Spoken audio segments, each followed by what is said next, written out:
correctly. And even the voice data sets that we will be reading through, we will show you how to do it in due course. They will verify and validate that they have been read correctly.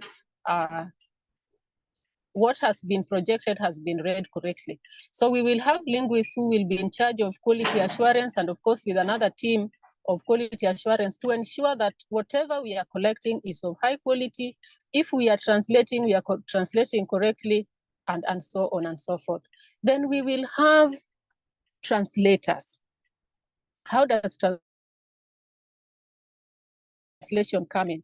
Before I talk about translators, allow me to talk about the data set. We are talking about text and speech data sets.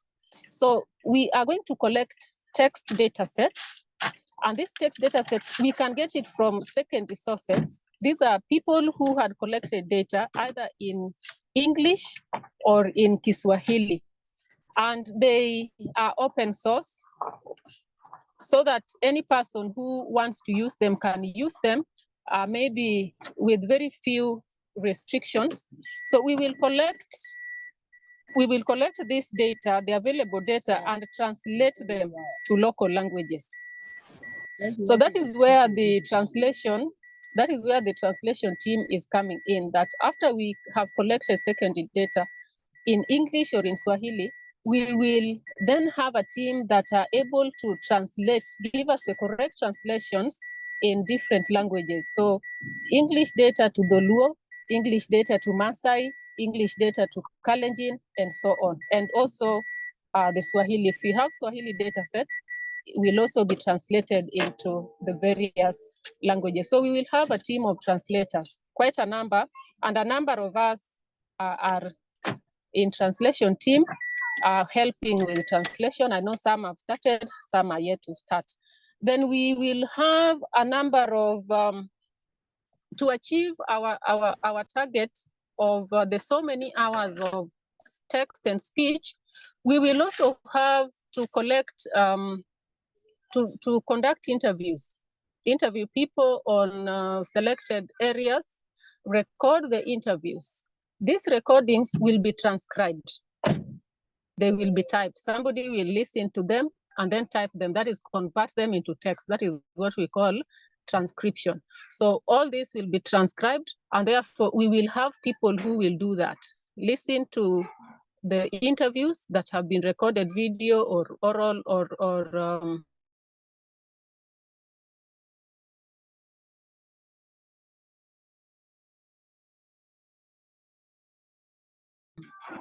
video or audio, and then we will have a team that will read through the text that is uploaded. Once we will upload the text into a platform and then have people who can read. When they are reading, it is recorded, and that is what we refer to as the speech data set. So this speech data set, we will have people who will read. These are the people we call the text contributors. So apart from that, we will also have people, because we cannot only rely on secondary data. We cannot only rely on secondary data. We will also have people to generate text, as in to collect primary text. And this primary text are based on different subject areas. And much of this will be clearer as we talk about the methodology, which will come after a very short time after my presentation.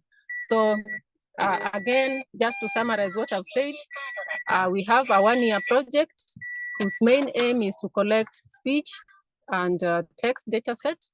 And we are looking forward. We are looking forward to having a smooth relationship and work relationship with all of us, even as we usher in even as we look forward to doing very quality work. So at the end of it, we expect an output, which is a number of hours, different hours ranging from 400 hours to 800 hours of text and speech data set.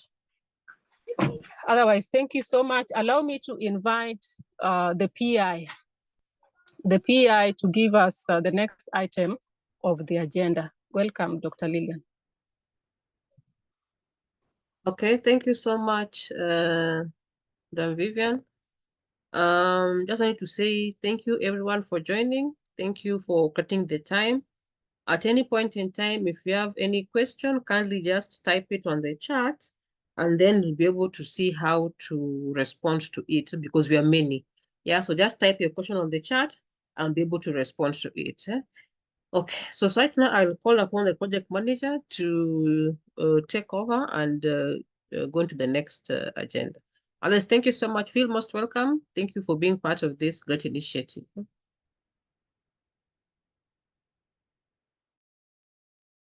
Good evening, ladies and gentlemen. I hope I'm audible.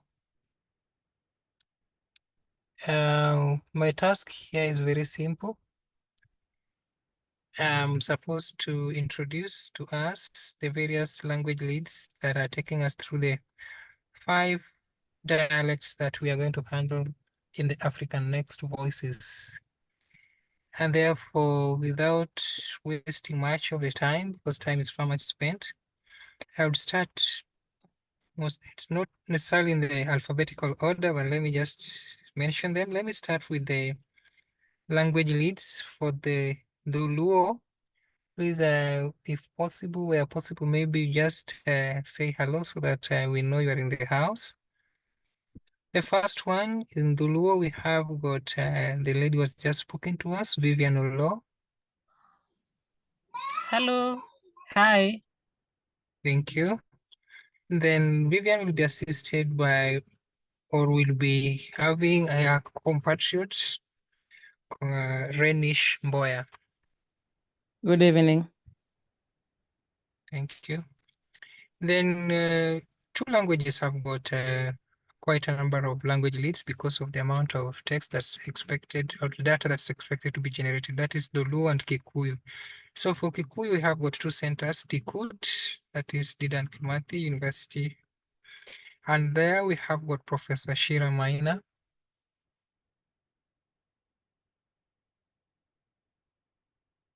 Seemingly he's not in. Professor Shira Maina will be working closely with Dr. Joseph Muguro. Good evening to all of us. Thank you, Doc. Then we also have a LDRI team, and that will be led by 2 people, a lady and a gentleman. The gentleman is Mushiri Nyaga.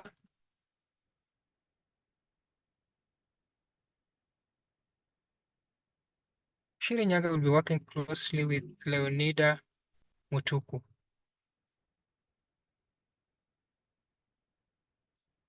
So seemingly the LDRI team is not present. Hello, I'm here. I'm Oh, Veronica. I'm adding in for Mushiri and Leonida.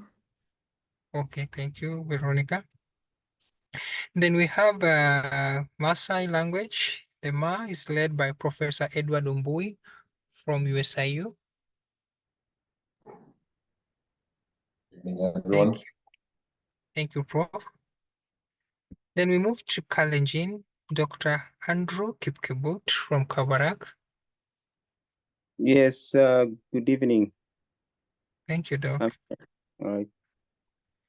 Then we go to the last but not least, the Somali language will be led by 2 people. We have Mohammed Al Mahmoud from Garissa. I hope I got the pronunciation right. Hello, everybody. Thank you.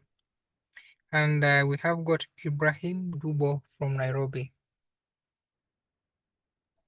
Hi, hello everyone. Good evening. Thank you for having me. Thank you so much. Now, having introduced to you the people who will be leading this project in various sub-dialects, I'll take back the program as was shared to Madam Vivian Olo, who is supposed to take us through the methodology. From there on, the program will proceed unannounced. Thank you very much. Thank you. So we look at the methodology. And we are looking at the methodology for collecting text or data. Now, when we talk about data that is both in text and speech, we will start from somewhere. And where we are starting from is in collecting text. We first of all want to collect text, and then from the text generate the speech. Now, in text, just like I said, we will look at two methods. The first method is to collect all the text, all the data that has been done by other people, that what we call secondary data. All the secondary data in different languages, we translate to our local languages. That would form 60% of that we have. So the 40% of the remaining text data set will be generated by through primary data collection. And that is what I refer to as, we will do one interviews. Pick a specific area, go out to the field, talk to somebody about that area, or have that person talk about an area and record. All these recordings will be transcribed, and that would form part of the text data set. So 40% of the overall text data set should come from primary data sources. One of them is the interviews, the primary data sources. The other source is the what? We take photos. We can take photos. The name has just slipped. We will take photos or videos of various topics. Maybe take a photo of a farm, or a farm where they are doing poultry, and then have somebody talk about what he's able to see on the picture or on that photo, and have that recorded. So that recording, again, will also be transcribed and will form part of the primary text data set. So what we are saying is that at the end, we should have 60% of the total data set come from secondary sources, 40% come from the primary sources. Now, how do we distribute the data? We have quite a number of areas that we want to collect data from. The first one that is of interest to me is the agriculture. That is what the PI is more interested in. And out of the data that we are going to collect, 40% of that data should come from the agriculture sector. The rest of the data set will be from various data sources. Now, we have laid out a methodology, how we are going to collect the data. So first and foremost, we want to collect the 60%. That is through translation. Have secondary sources and have this, the secondary sources translated into our various local languages. That is work in progress. Some languages have started, others are yet to start. I know they are starting in due course. So then, once we are through with the translation, then we will go to primary data collection method or source, and then have the data collected in the two methods or more methods that we have talked about, and then collect all of them together so that we have text data set. The text data set will then be verified. Remember I talked about quality. So as we translate and as we generate text, we will have linguists and quality assurance. The linguists and quality assurance, their main role will be to verify that whatever we are saying is the correct translation of what has been provided is correct. So they will check the quality of our translations. They will also check the quality of the data that we will collect. We will have collected at the primary sources. And then once all of them have been verified, and maybe allow me just to add this, that even as we translate, let us try to translate correctly, because the quality assurance team that is led by the linguist will check. And if a sentence is not very accurate, or is not clear, or is not giving the right meaning of what was there in the other language, then that will not be paid. So we will be paid for what has been correctly translated. That one has just added. Now, after we have done data, text data, we have verified that they are correct. They are of good quality, acceptable quality. This data will be uploaded in a system. There's a team that is working on the system. I'm sure it is ready. It is user-friendly. So once they uploaded into the system, then we will have the text read out. So during the reading out, we will be recording, and this recording will be the speech. This is what will provide the speech data set. Again, at the reading out or the speech data set, we will still have the linguist and the quality assurance, who will validate, verify and validate that what has been read out is the correct meaning, or the correct, is giving us the correct sentence, the way it was written. That is what is correct, the correct, I don't know, that what has been read out correctly. Let me use that. They will verify that our recordings are correct based on the sentence that was projected. And once that has been done, and it is giving us the correct validation of the original sentence, then we shall have said that we have managed to collect speech data set of this number of hours and text data set of this number of hours. Again, the correctly read out sentences, only the correctly read out sentences will be paid. A number of issues will be there to look at when you are reading, for instance, the environment, the quality of work.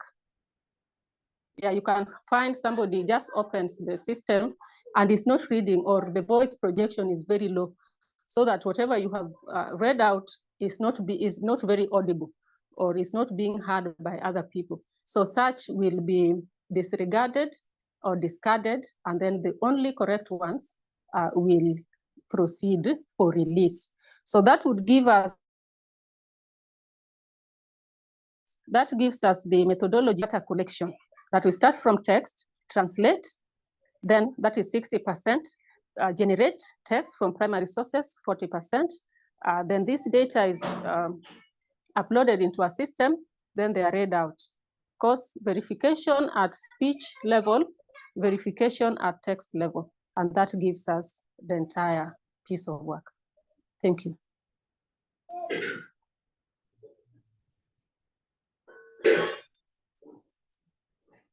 Okay, thank you so much, Madam Odlo. Feel free to ask questions regarding the procedures that have been shared. You can be able to type your question or comment or any issue you want to be clarified in the comment section. So just type and then we'll be able to respond. As you've been told, we are looking at beginning with the text, the 60% that she mentioned. So for that, we want to be able to have a session with our linguists that really look at what exactly are we supposed to be doing when we are collecting the text data. The major task there is translation. So they'll take us through what you're going to be doing, what is going to be expected of you from the translation process. So for that, I'd like to welcome Dr. Uduke Odhiambo from Maseno University to share with you on the issue of the translation. Karibu.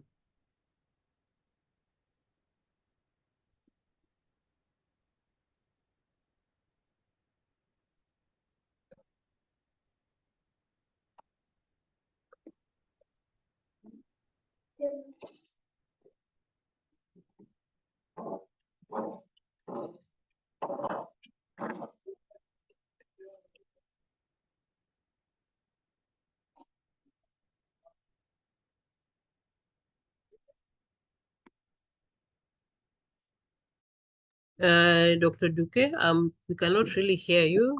I don't know if you're in already. Mr. Stanley Rura, you're working together with Dr. Duque. Yeah, I'm present. Okay. I know Dr. Duque was to start. Yeah, he actually asked me to speak in Kiswahili. Yes, you are speaking on Kiswahili, yes. Okay.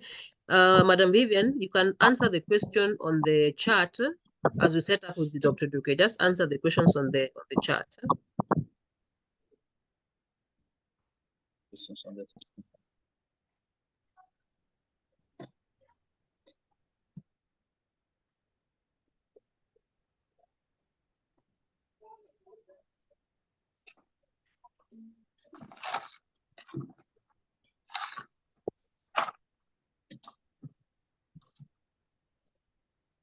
Madam Vivian, the questions on the chat.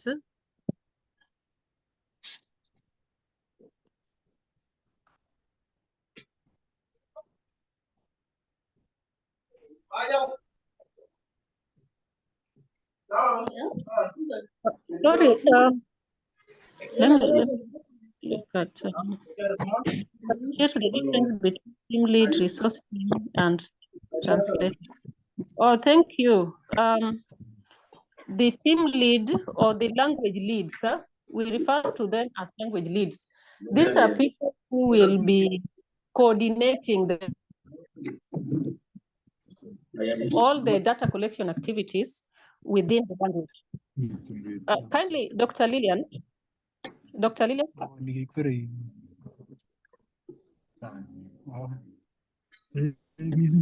Yes, proceed.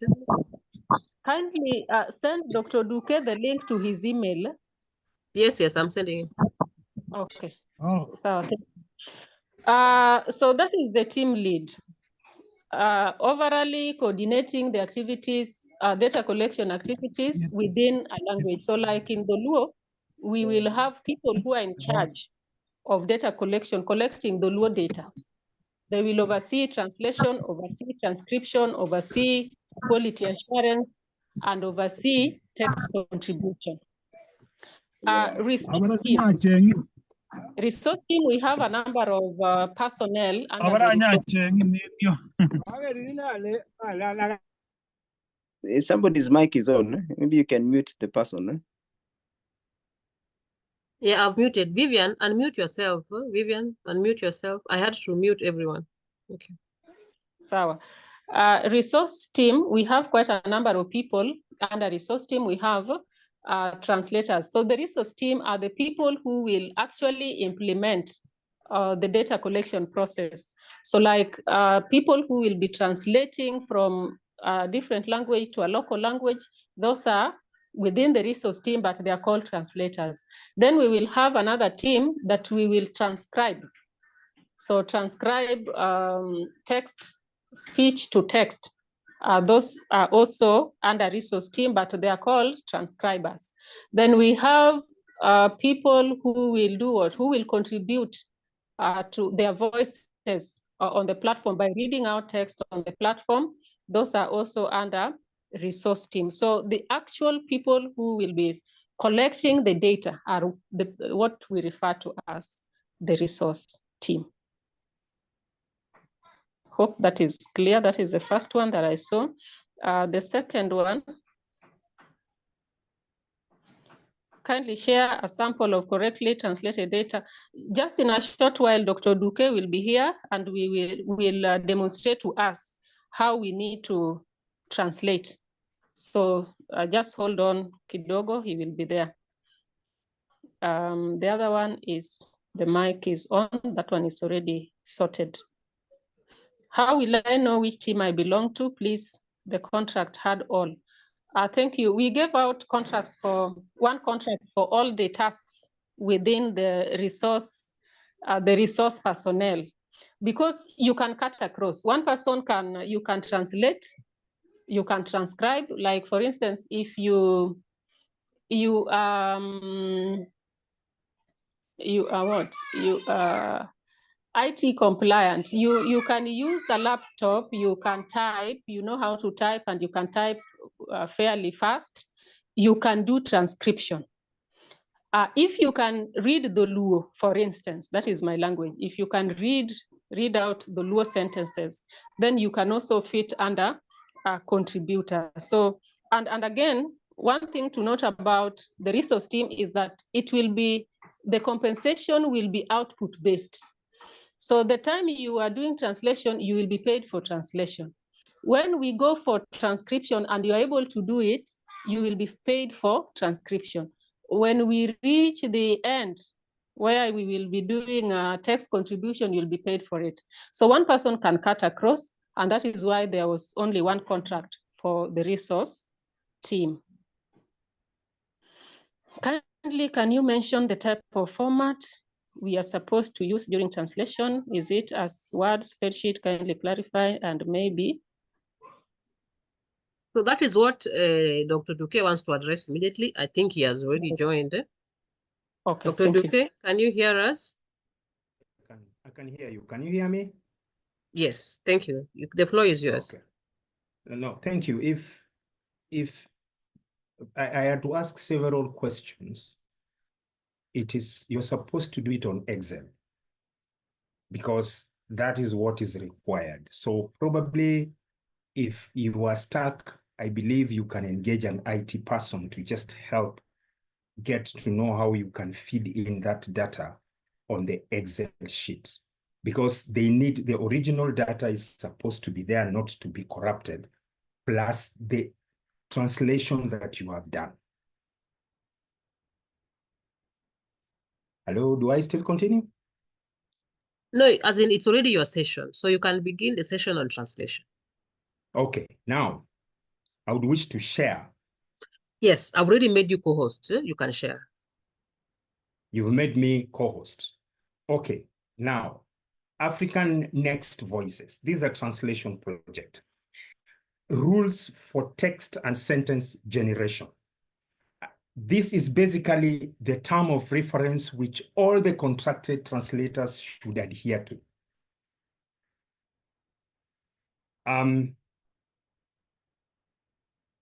Let me make the screen.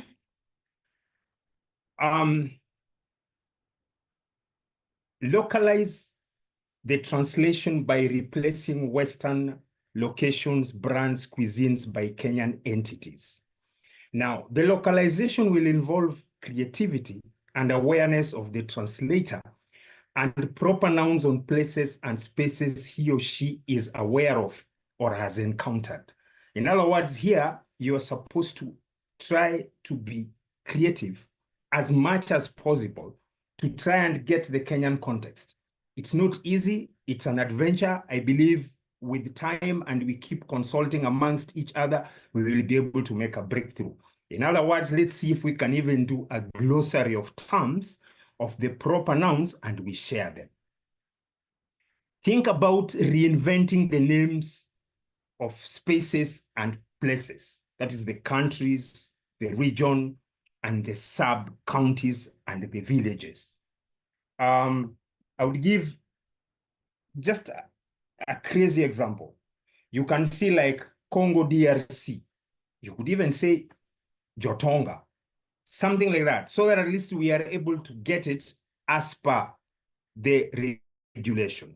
Now, do not scrap data from the web or take text literally directly from any website. We expect primary data from the resource persons. On this TOR, fidelity in generating and developing content inspired from the web content. Have the confidence as you do the translation.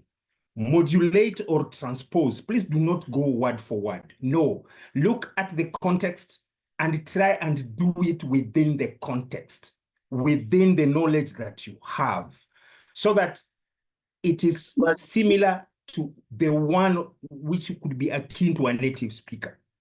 I will keep repeating this as we go so that we get it.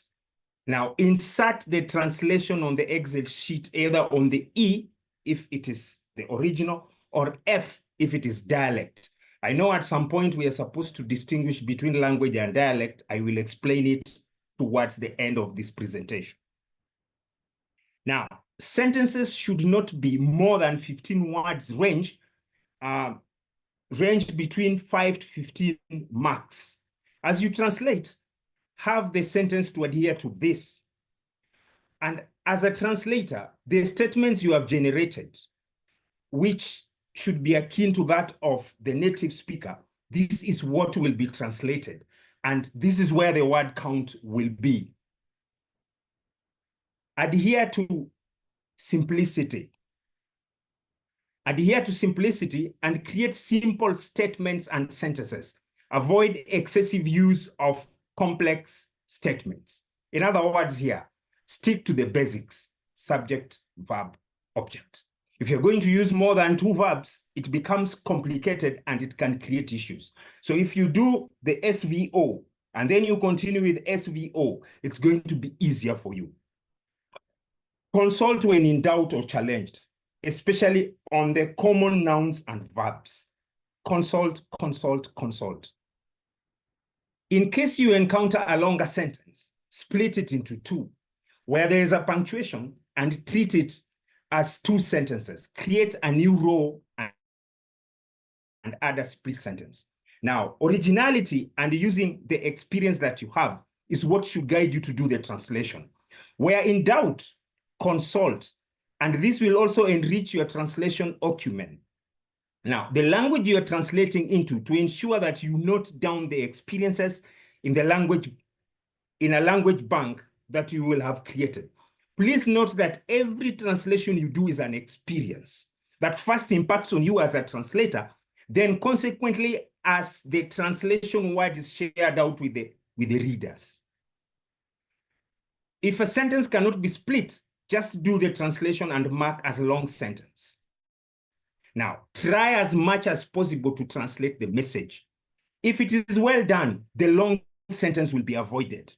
Please avoid word-for-word translation, since no 2 languages are the same or equivalent.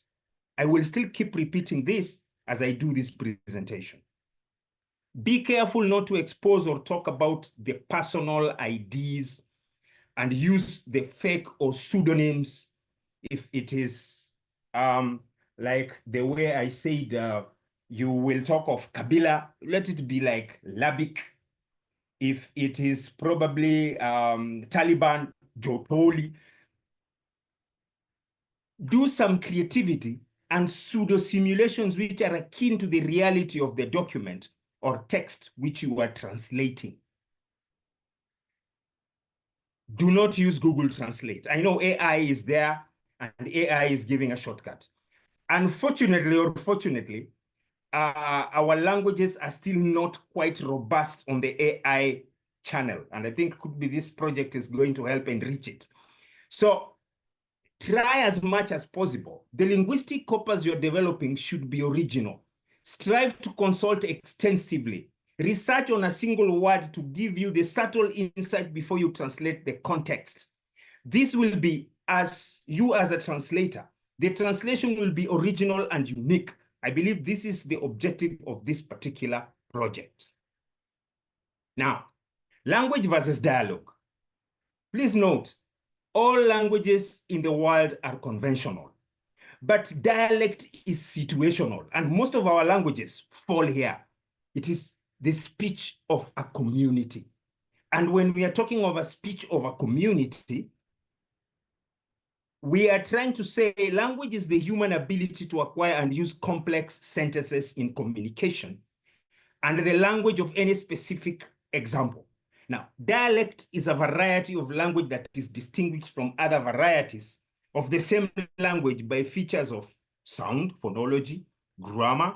Here, our focus will be more of vocabulary, as we will do phonology where the transcription will be involved.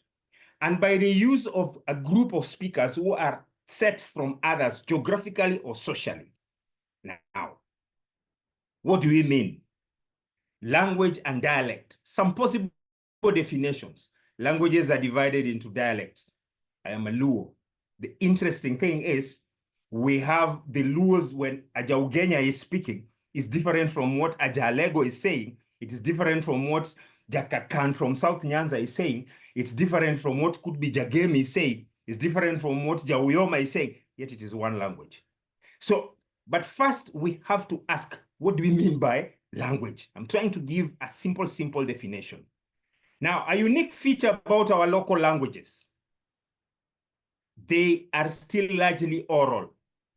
The written format is gaining ground slowly, systematically. Thanks to this project, we are going to gain ground when it comes to scripting.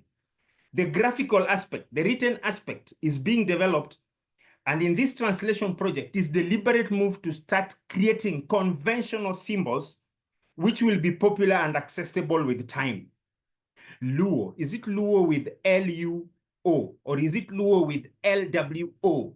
Tuo, is it Tuo with T-U-O or is it Tuo with T-W-O-O?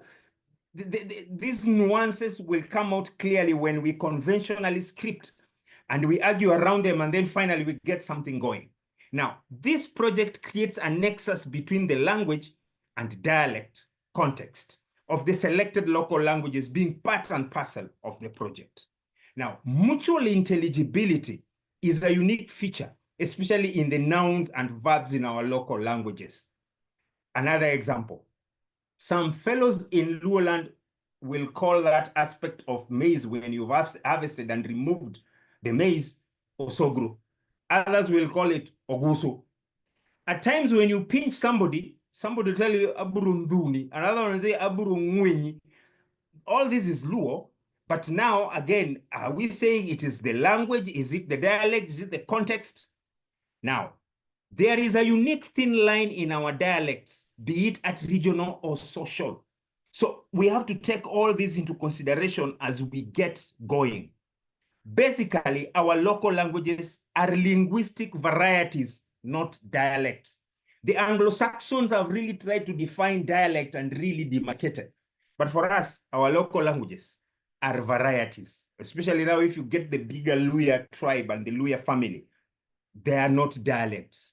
So that's why it is local languages, linguistic varieties. Now, a queer definition. You see, there's the army and there's the navy. Language versus dialect. A language is a dialect with an army and a navy. Let's have these images as we do our translation. It is a dialect, but at the same time, it is one thing fused into another. All these are armed forces. Now, as we script or transcribe, usually language refers to the dominant dialect which is perceived to be standard form in writing. This is the philosophical justification of this particular translation project. I'm about, and then the paradox of translation. We know everything has to be linear, avoid word for word. And then I will still tell you, avoid word for word translation. And then, paradoxically again, I will say, translate the context and do the proper sequencing of the word order in a simple context. Subject, verb, object. This is where the paradox is. Don't do word for word, but get the context. Once you've gotten the context, sequence the context so that at least there is that bit of the simple verb, subject, verb, object. I welcome echoes. Over to you.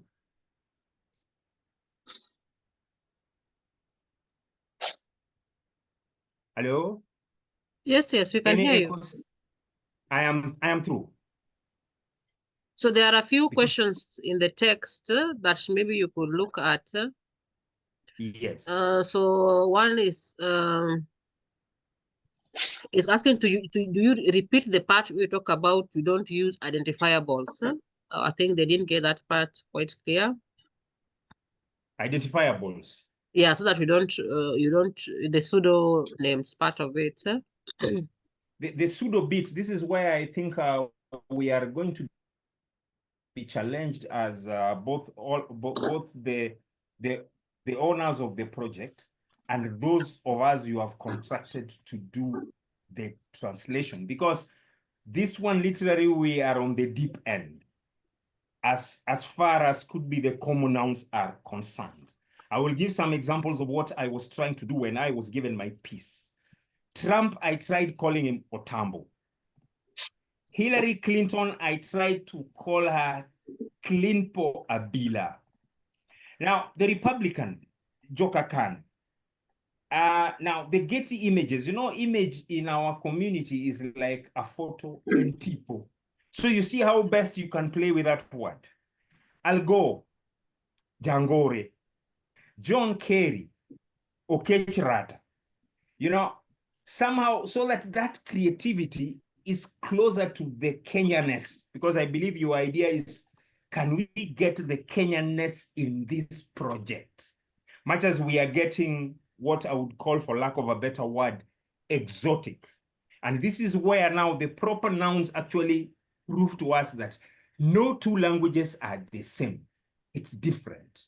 And most of our languages are tonal, like the sinology of the Chinese and the Japanese and the Koreans.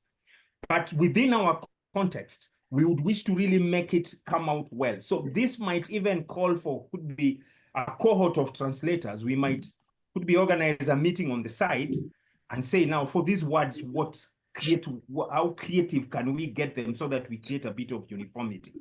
This is where actually the challenge is. And all along, even as I was preparing this presentation, I wanted to ask you, as the ones who have contracted us, do we retain the African names of the African countries, or do we corrupt them a bit to create that creativity? This is why, again, I am still at sea. Normally, if there is a name, if there is no name, just use whatever name it is. Okay, from there. I don't know that can be discussed within the language group. For instance, let's say Germany. Okay, in the law, maybe they'll say there's the German or something. I don't know how Kalenjin would look like. So that kind of thing are discussed in the group. How do you typically call other countries in your dialects or in your languages? If not, you just maintain whatever it is that is. So these are it's really case by case. But for that kind of things, we discuss in the wall and we get glossaries that we agree. Okay, for this one we'll be calling it this across everyone in that particular language. So this is the beauty of why you have the WhatsApp for us to exchange, and then the language leads and the resource persons are supposed to be able to come up with whatever you've agreed upon as glossaries for different words that are difficult or that need to be discussed or consulted. So there's not really one answer. All depends on the language that the so on the same vein thing, I think then you will now just make a good, nice breakthrough. For those who are now doing the translation, we could delegate to could be a smaller group to try, because I know right now, going by the Olympic statistics, there are around 204 countries of the world. They have been at 193 for a very long time, until the latest kid on the block ended up being South Sudan. But seemingly with the latest developments, others have come in. If a glossary would just be developed for that would really actually be a big breakthrough that other linguists could plunge in. That's what I'm talking for the Doluo set. But also for the other communities, this is the time to take advantage to start regularizing these things. And I believe it will be picked all over, even the media and all that. Because once upon a time when I was growing up, I used to ask my late dad, what is politics? And my late dad used to tell me, you know, the Luo sat down until in the end, they ended up saying Pinyon Wacho. See, but you see, I said that is the word that will gain currency. And finally, you will realize Pinyon Wacho will be politics in Dulu. It has come to pass. So if we could develop that, I agree, I concur. We are definitely in a new terrain, which is adventurous when it comes to translation. And let's just pick the mantle and see how best we can work it out. I concur.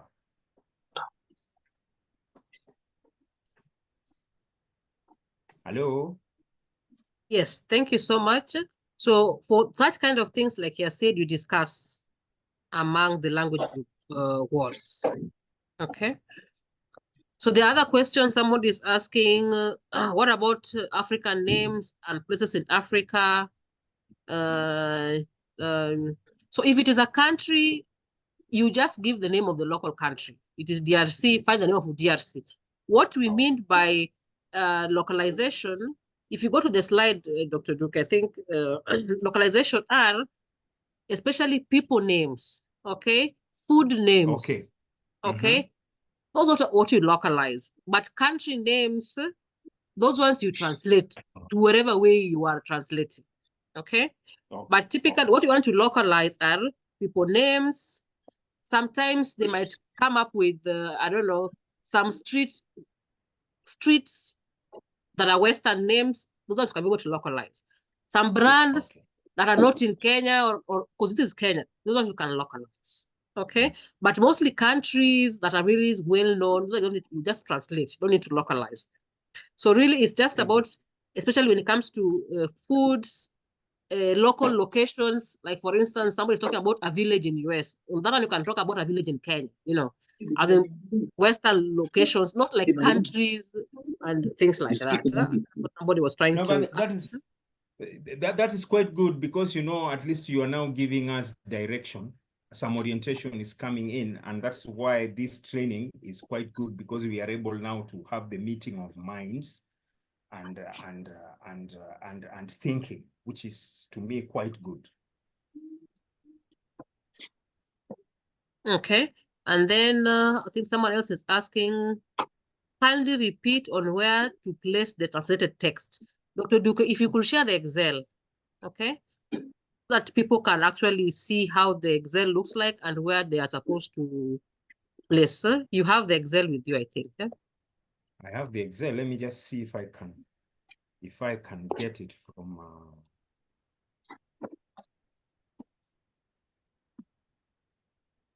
No. Wait.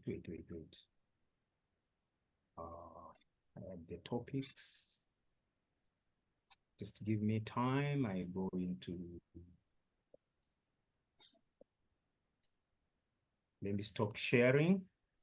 Okay. As you're sharing, trying to check on some BBC questions. News. Okay, now I don't know how to. Kindly talk about the 40% primary data collection is done. The audios will come. So audios, don't worry about right now. Audios will come. So now you're focusing on just translation. Okay. There'll be another session for audios that are going to be discussed later on.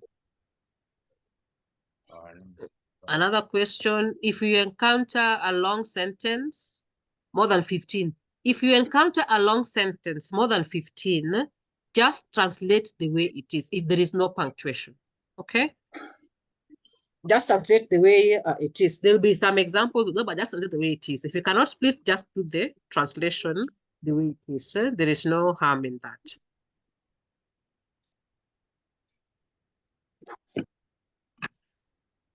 Now there is that section E. If you check the one that I was given, there is A, original, then there is now the local language. It is here at E that you are going to insert whatever has been translated. For me, there could be the advice I would give, since you know you are translating all through. I don't know how it goes. If could be you just do the translation on that E section, put it at E, and then at some point when you are done, you will superimpose.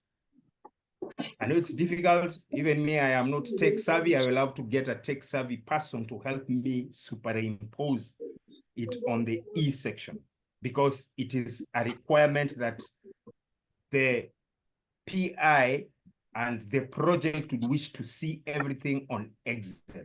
You know, at first I imagined I would do it on Word, but when I kept inquiring, I was told, no, it has to be on that E category. So it is a challenge, I know, but let's see what we can do. So my advice would be probably, I will try and upload the first 100 that I will have done, and then cross-check with you if it has come out well. Because it is pointless for me to do the entire 1,000 and then in the end, it's like a mission that is lost. And it really requires a lot of thinking. And so I would wish to do the first 100 and then share with you fellows at that other end to see if it is really working. So you either superimpose it at E where there is the local language, or at F where is the language dialect, if you are actually using a dialect. But you see, we have nuanced the aspect of language and dialect and realized for our situation with our languages, the language is just the language. It is just those subtle varieties that make it have an aspect of dialect. Okay. That's all I could. Can you try to, Dr. Duque, can you try to expand the D, make the D bigger, expand the D so that people can be able to see? Just The D. Yes. There is the Okay. D. And then, so you can see that under column D, you have the English sentence. It could be English or Kiswahili, but this one is English sentence. And Yes. then the translation, Dr. Duque, can you type something under E, like your Ruka Hadi Maelezo, yeah? So where you're supposed to do the translation under column 2, under row 2, okay? Under row 2. So you're supposed to be able to, yes, okay, to type there and do the corresponding what translations. Okay, and then after that, in the column F, you put your dialect. So I think every single group has already a defined dialect. So for instance, I think in Somali, they have 2 dialects. I don't know the names. So you can say if you are translating based on dialect A or based on dialect what B. So under the part for the language is Somali, and then the dialect is whichever dialect you're trying to translate. Translate. Yes. Okay. Basically, that is what it is. Any other thing? Hello? Because I would have loved my colleague to also now come in with yes. We had agreed with him to share that aspect of translating those Kiswahili subtopics. Okay. Yes. So we will share all this in information, and Dr. Duque also. I will send you this PowerPoint. Okay. So that you are able to share with the others. Immediately after this session, I will send, or I can, in the process as we do the meeting, I just send so that you have it on your end. Okay. Yeah. Thank you so much. Any other before? But the most important thing, if you have any issue that you're not sure of, share in the group one. Okay? And people be able to contribute there. So really share in the group one and be able to discuss and be able to see as we follow. The language leads are there to assist in any of these kinds of we'd like to welcome Mr. Stanley kindly to share the next part on the issue of the translation.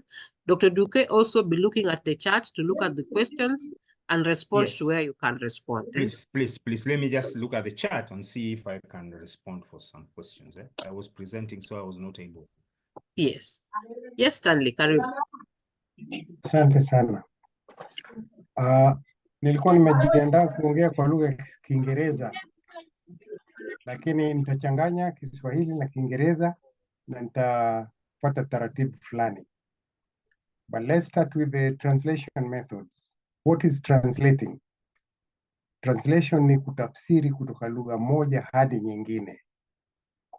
Inaweza kuwa ni lugha yao ya mama ama lugha nyingine. Kwa mfano Kiswahili unatafsiri kwa lugha yako kimama hivi, ama kutoka Kikuyu hadi lugha ya Kiingereza.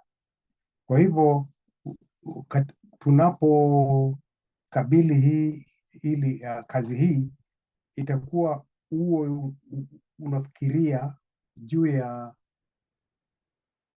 jambo lilo unalotaka kutafsiri, ulitafsiri bila kufuata msamiati ambao ni rahisi kabisa. Na nataka kupeana mfano wa gazeti la Taifa Leo. Gazeti la Taifa Leo, mtoto mdogo wa darasa la 5 ambaye ameweza kujua kusoma na kuandika ataweza kuelewa yanapoambiwa. In other words, in journalism, we say you write as simply as possible. Now, this project, I was thinking about it, and I thought maybe I would run through the very basic things about translation. And there are very many types of translating methods. And I want to use the first one, word for word translation. Bwana Dr. Uduke ametaja pale. Word for word translation has a disadvantage because it does not take into account things like grammar, semantic, and cultural differences. Kwa hivyo, wakati tunatafsiri, lazima tujue mpaka tamaduni fulani. For example, tuseme kuna sentensi kama hii. Jane aliwania kiti cha ubunge cha Madeira. So when you're translating that from Kiswahili to English, you'll say, maybe Jane vied for the Madeira parliamentary seat. Now, unaona kwamba kuna ile njia ya subject, verb and object iko, lakini kuna ulinganifu fulani kati ya hizo sentensi mbili. Lakini katika Kikuyu, ukitafsiri hizo sentensi katika Kikuyu itakuwa Jane niarũgamire gĩtĩ kĩa ũmbunge kĩa Mathira kana kĩa mũmbunge wa Mathira. Unaona kwamba hizo lugha tatu ni tofauti kabisa, na pia unaona vile sentensi maneno yamepangika. Jambo lingine ambalo pia Daktari Uduke alitaja ni kwamba sentensi ziwe fupi sana, hata ikiwezekana unazivunja mara mbili. So there is another method of translation where we have literal translation, ambao we translate grammatical structures from the source of the text and etc. And then tukumbuke kwamba in Kiswahili, in these Bantu languages like Kiswahili and also Kikuyu, they have a noun class system. Kikuyu has almost about 20 classes, if you split them. In addition to that, kuna lahaja tofauti, yani dialects tofauti, kama vile tulivyoambiwa pale, kuna ile ya Southern Kikuyu, Kabete, Kiambu huko, alafu kuna Murang'a, kuna Madeira, alafu kuna India, but the orthography almost remains the same. The written words remain the same. That's why the Bible is not done in different dialects, lakini ni moja, lakini watu wote wanaelewa. So if literary translation, for example, take an example. The helicopter landed in a football field. If you translate that into Kiswahili, ndege haina helicopter ama helicopter ilitua katika uwanja wa mpira. Sasa, that's understandable. Supposing we bring Kikuyu there, we say ndege yake viririkine yagwire kiharo-ini kia Muvira. In Kikuyu, kogwa is to land, but kogwa can also fall. So now, if you say a car rolled, gari ni yagwire, that could be rolled. It could be said that the vehicle rolled, almost fell. That's what the literal translation. But an aeroplane, even in an airport, they normally say ndege yagwa, ndege ilitua. Sasa, I'm saying literal translation is very important. For whoever is translating must take into account the sentence structure and the source of the text and equivalent in the target language. The other way of translating, and you must also take into account, is communicative translation. Here, readers receive understandable and acceptable message. In other words, you are communicating. Yani how, when you're translating, you don't take word for word, you take the whole sentence or the whole concept, alafu unaitafsiri yote, the exact meaning of the source.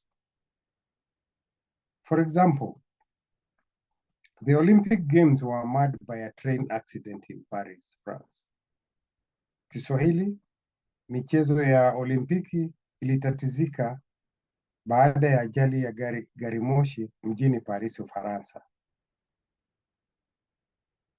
Sasa unaona hapo kuna mambo mengi sana, kuna michezo, kuna treni ilipata ajali, kuna nchi fulani. So we want to be able to communicate wakati unapotafsiri, na pia kama tulivyotaja sentensi ziwe fupi fupi.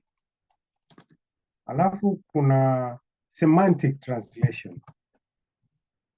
You must take, sometimes it's very complicated when you have certain syntactic structures of the source of language in the target language.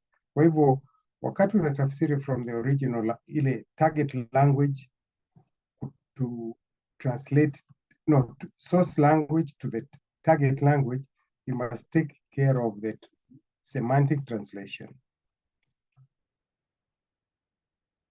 So, for example,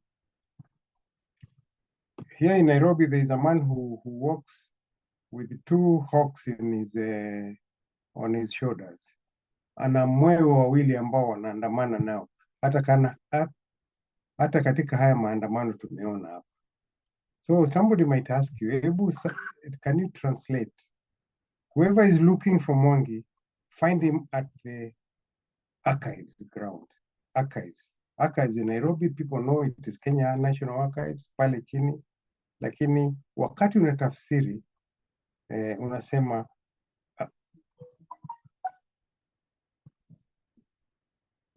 ambaye mtu yeyote ambaye anamtafuta Mwangi amtafute katika lile jumba la Kenya National Archives, because ukisema archives peke yake, kuna wengine ambao hawajui archives ni wapi. Ni kama vile hapa Nairobi kuna mahali panaitwa Afya Center. So it's very important to be able to translate in a semantic, in a way that is understandable, and you can even spread the, instead of archives on abbreviation, uhitaji jina lolote. So then we must not also, when we are translating, tujaribu to read the whole text first. Usiangalie jina neno moja kwa moja, na pia pile unavyokuwa ukifikiria juu ya hiyo tafsiri, ukumbuke the subject verb object style, the way we use in Bantu languages, for example.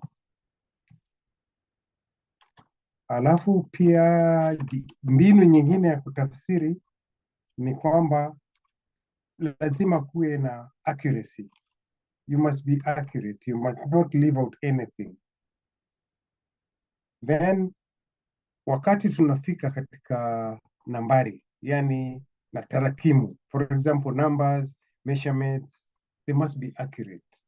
For example, ukitafsiri pengine financial transaction, you translate wrongly, there'll be issues if there are things to do medicine or legal or law.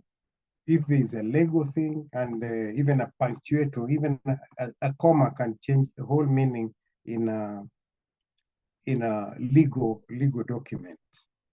Kwa hivyo tujihadhari tunapotafsiri measurements, the units. For example, in engineering, somebody is doing something and the measurements are not correct, kutokana na ile tafsiri imepatikana, unakuwa na shida. Then the other things about trademarks na brand names, proper nouns, trademarks, and hivyo vote tuvitaje. Kusema ukitaka kutaja duka la Textbook Center, taja. Hiyo is a brand name. Proper noun, Bwana Dr. Oduke, hiyo ni proper noun na ni jina lake. Trademarks na specific cultural references. So therefore, basically, what I would like to say, it's a long topic. I would like to suggest that we aim for accuracy and fluency, because and cultural sensitivity. Because these days there is cultural sensitivity. There is matters to do with gender, matters to do with race, etc. And in the industry, in translation industry, there is a international standard organization which has put guidelines on how translators should, the guidelines on how translation should be done. And it's normally ISO 171 000. It governs the quality and of the transactions which are done. So therefore, nafikiri I would like to suggest that we would like to have some practical application of some of these principles where we can correct what is errors which might occur. And I would like to stop there because the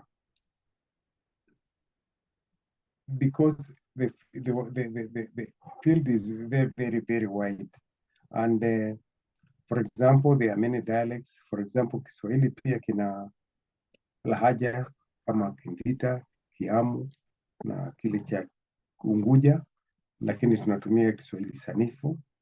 Na nafikiri kama vile Bwana Uduke alisema, Daktari Uduke alisema, wakati tutakapoona hii kazi tutakuwa tumekuza lugha kabisa, kwa sababu ni mara ya kwanza kuwa na lugha kama ya Kiswahili ikiwa na tafsiri kama ya lugha ya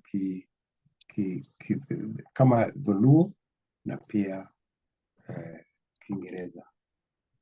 Asanteni. Okay, thank you so much, Stanley.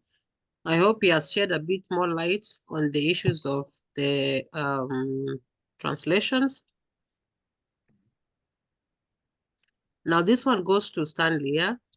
In Kikuyu, some vowels have diacritic marks. Huh? Are we supposed to use the marks in a translation? Huh? Yes. Absolutely, absolutely. Because you see, for example, you must use the diacritics because if I say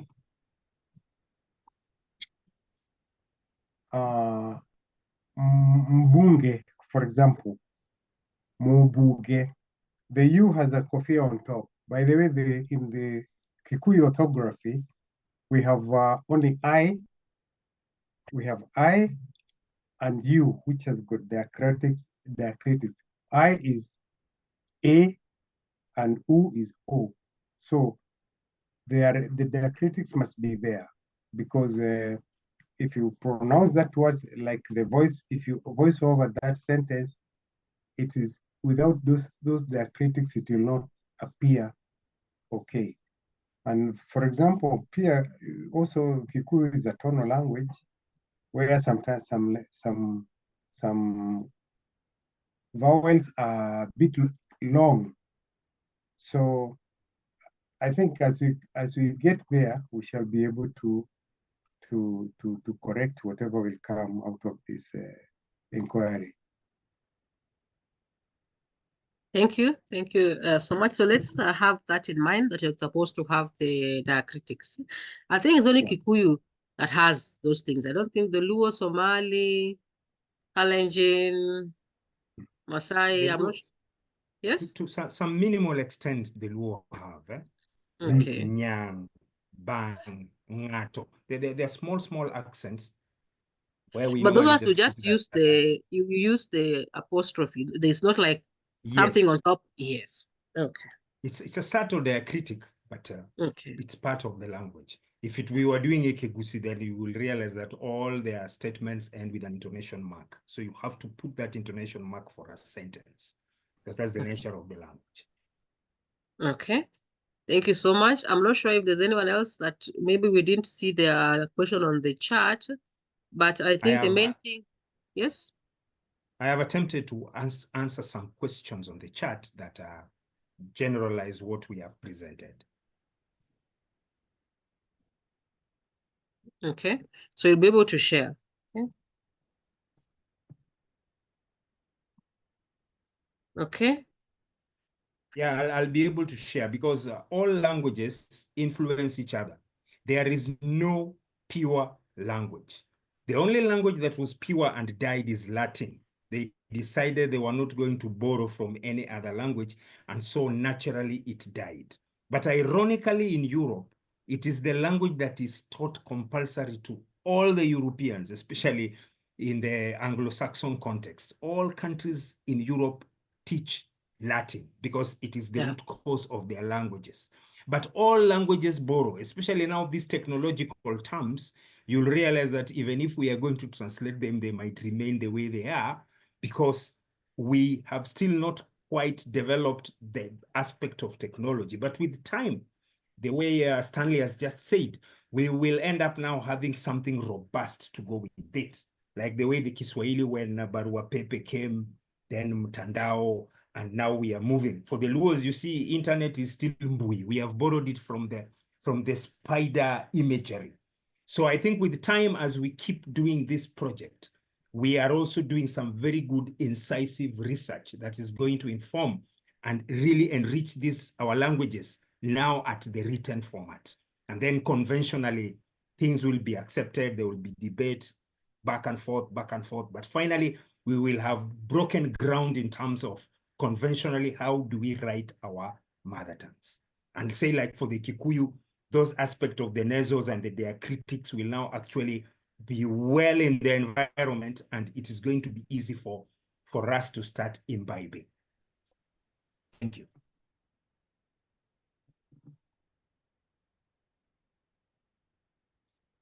Okay, so thank you so much. Just something that I want to mention, I've seen an answer kindly. If maybe there is a word, someone is asking,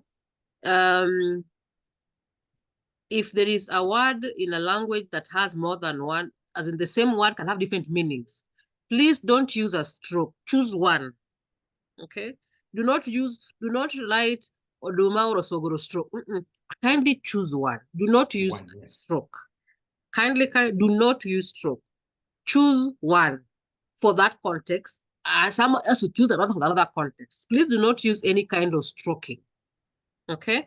So decide on what you want to choose, what makes sense for you, and use that one.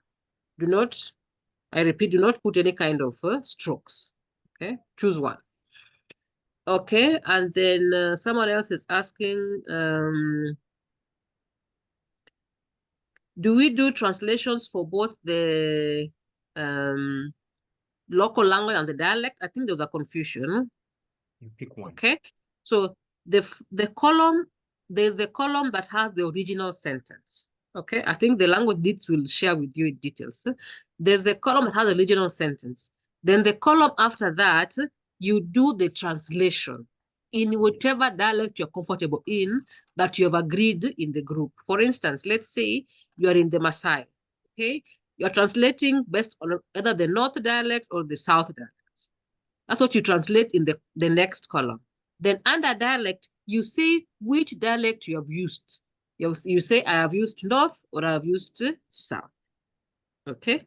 So that's what you put under the dialects column. So the English sentence followed by the translation in your local language, whichever dialect it is. And then in the dialects column, you put the name of the dialect, okay?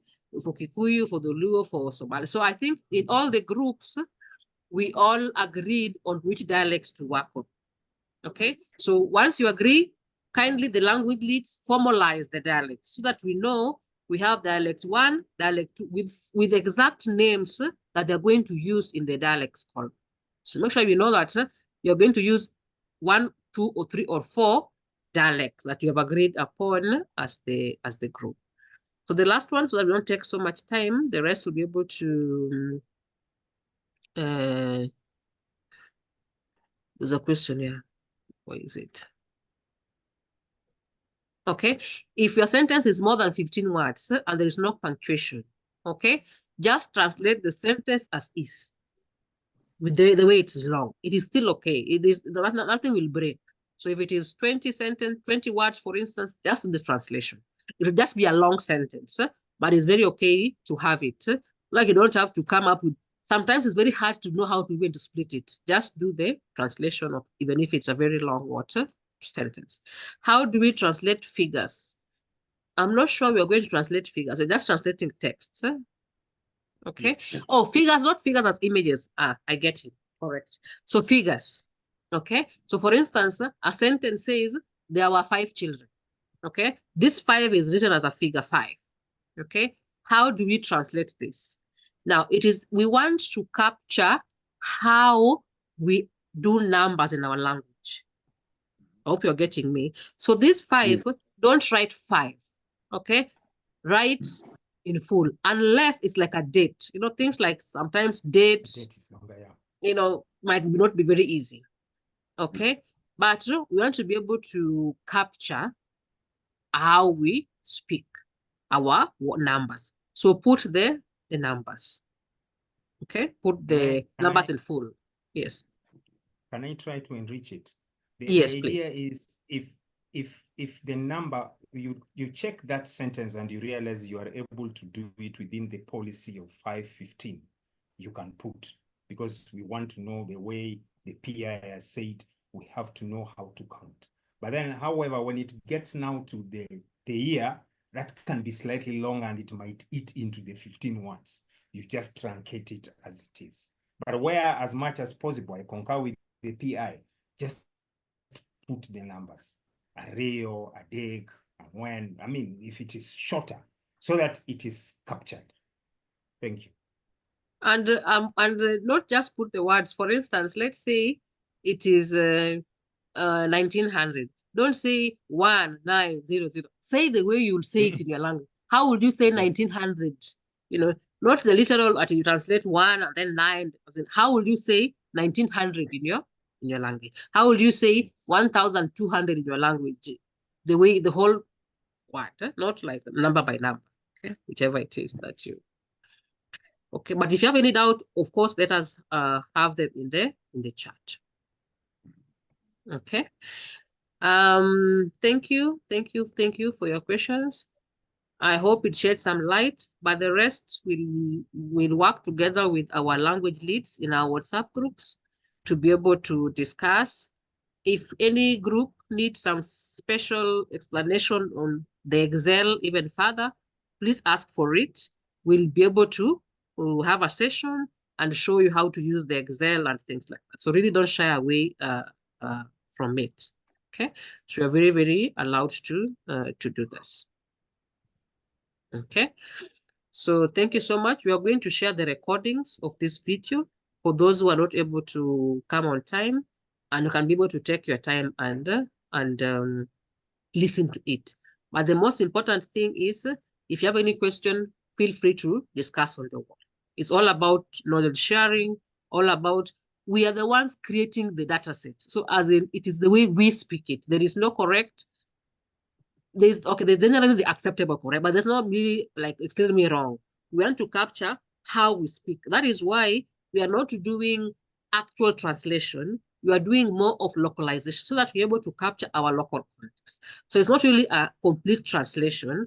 It's more of a localization kind of translation, so that we're able to capture how we, as our communities, speak, our communities, we name our people, we name our numbers, we call our places, and things like that. Okay, so I'll share the recording like in the next 30 minutes or so in the various WhatsApp.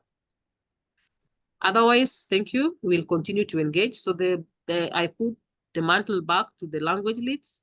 Anyone has something to share, the language leads, before we wind up? Thank you very much. This was very good, because I was challenged to start thinking through how best can I synthesize all these big strand of language and dialect so that we are able to share. The beautiful thing about the whole thing is we are breaking common ground. I have done a lot of studies in the French language. And let me share with you a very interesting experience. When I landed in France way back in 1992 for the first time, and I was at the airport, the customs officer ended up telling me, you know, you are speaking so well, but you're speaking like a textbook. In retrospect, when I look back, How did it end up that the French figured it out until they ended up saying, now this is standard French and the rest are colloquialisms, yet it is still the same language. So in the same breath, this is a project that is really going to help us standardize, in quotes, our languages. And in the end, I believe one day in future, we might even end up saying, now this is standard Olumasai, and this is the colloquial bit. Because when we have now this data collected and it is somewhere, it is easier for the linguists and the scientists to interrogate. And thanks to the world, the AI is there. It is really going to fasten things for us and make our languages robust within the global space. Thank you very much. Thank you so much. So I have a question. Daktari. You know, Sheng has become a really has gained traction, and it's a language which even the young people are speaking now. Sheng. What are your views on that? Although we have standard Kiswahili, but it looks as if the standard Kiswahili is now, by younger generation, it is being eclipsed by the standard Kiswahili is being eclipsed by Sheng. How do we handle that one? My view on Sheng, I grew up in the Sheng generation, but the problem is the language keeps evolving super fast and it is not documented. So you realize that because it lacks that very keen documentation, it has several layers, such that if research one day will be done, forgive us for digressing a bit, then we will realize that we will have to get how was the Sheng in the 60s? How was it in the 70s? How is it in the 80s? How is it in the 90s? I will give you an example of money. In my era, Sheng, money was Manginde. It was Kuchu. It was Chapa. But now, one time, I ended up asking, what is Ruabe? I was told Ruabe is 200 shillings. It never existed in our context because the largest denomination then used to be 100 Kenya shillings. So in the same context, we are trying to capture this so that we don't really forget. I am happy, say for Maasai, it will be standardized more or less in quotes. It will have a written aspect, much as it is basically oral. And with time, it might end up now also being in the AI. So the same, we are challenging the PI to see how best could be she could get something going with Sheng along the line. Not for this particular project, but try and get it so that we capture Kiswahili and let Kiswahili have what it deserves. And then let also Sheng evolve in its uniqueness and let it just be a language in its own right. The Gen Zs are coming and they might really get it standardized. So thank you. That is true. So here we want to capture Swahili, not really Sheng. Sheng is out. If you want to do Sheng, it's another project. Okay. So here we are more focused on Kiswahili, and it is both standard Swahili and colloquial Swahili. The way the way my mom would speak Swahili, it's very okay. But at the end of the day, our aim here is to train systems that are able to understand how we speak. Okay. It is the how we speak that is most important. Okay. Because sometimes how we speak does not necessarily mean the correct way. Okay. That's a subtle difference. For instance, if maybe we want to use this system to think about a system that when I am speaking in, let's say, Somali, it automatically transcribes. So I'm speaking in Somali and it is transcribing in Somali. If a radio presenter is speaking to that system, that presenter will be using some very formal standard Somali. Okay. So you want to capture that. So if somebody is able to do the formal Somali, it's good because when the presenter is speaking, we'll capture that. But if Halima in the market is speaking, and this Halima also wants to be able to transcribe her Somali, the system should still be able to capture her Somali the way she's speaking. Hope you're getting it, yeah? So that is why it's supposed to capture how we speak, both in the formal setting and in the informal setting.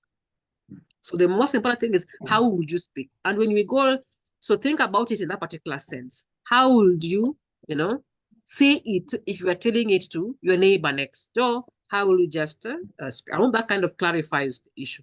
So trying to be correct, also trying to be cognizant of locally how we're able to speak. because at the end of the day, we are going to study how we speak our languages, both the formal and standard way and both the informal and colloquial way. Okay. So I think some of them were a bit late, but we'll share the links. So thank you so much. I hope that has enlightened us. I was asking the language leads, anyone with any comment that they want to share with us? Take the courage, go into it. At the back of your mind, always say, how simple can I make it? Which I have just answered. Our verbs carry the pronoun, the subject pronoun. So when we are talking of a simple sentence here, we are talking of 2 words, basically. Basically, it's 2 words. If you say, I am eating food, try and translate that in your mother tongue. You realize they're just 2 words. I'm going home. You realize probably they're just 2 words. So how do we make it simple? And in that simplicity, we are able to keep going. We are able to keep going. Do research. If you are not able, just consult. Keep asking. Ask as much as possible. Then in the end now, with the intelligence that you now have, and with the intellect that you've been having, because all of us who are doing this project have gone to school, you now employ it and we get this thing going. Just as the PI has said, we want to capture the colloquial bit, the oral aspect, and that is going to also actually inform the conventional bit. And then it's going to be a win-win for all of us. Thank you. Okay, so from here, the language leads will reach out to the individual members in the group. You'll be shared the data that you're supposed to translate. Okay, if you have any questions, kindly, you can be able to discuss. They'll also share with you the topics from where you can be able to come up with sentences, and you're able to proceed with that. So feel free to discuss and meet as now specific languages. Meet as Somali, meet as Maasai, meet as Kalenjin and the Luo, and further discuss questions that are now specific to your specific languages. And let's really have a good evening, and may you all be blessed. I will send the recordings. Thank you. Thank you. Thank you. Thank you so much. Thank you.